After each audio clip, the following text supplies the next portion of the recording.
N'enfumez pas ça, s'il vous plaît. Nous avions rencontré René et Gina au CHSLD Paul-Émile Léger en 2019. Leur histoire d'amour avait débuté là et ils y vivaient ensemble depuis des années. Ils étaient dans la même chambre, il y avait chacun leur lit. Au CHSLD. Deux personnes atteintes de spina bifida qui partageaient le même appétit de vivre malgré la maladie.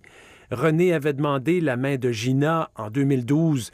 Ils s'étaient mariés à l'église et avaient ensuite célébré dans leur CHSLD. Quand tu es handicapé lourdement comme ils étaient, je pense que ça aidait beaucoup. Début avril, Gina apprend qu'elle est atteinte de la COVID-19.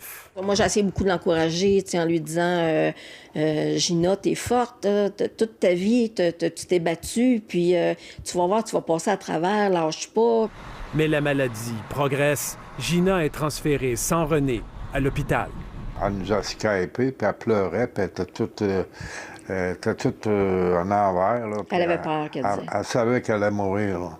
Qu'est-ce qu'elle disait? Elle disait que je vais mourir, j'ai peur. J'ai peur. Elle pleurait. Elle meurt aux soins intensifs 48 heures après son admission.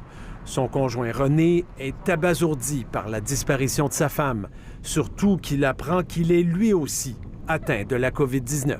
Là, il refusait tout. Il refusait de manger, il refusait les soins. Ses proches le convainquent de se nourrir et d'accepter les traitements. Il est transféré au CHUM où il aurait refusé l'acharnement thérapeutique. Il est mort samedi, une semaine après sa femme Gina.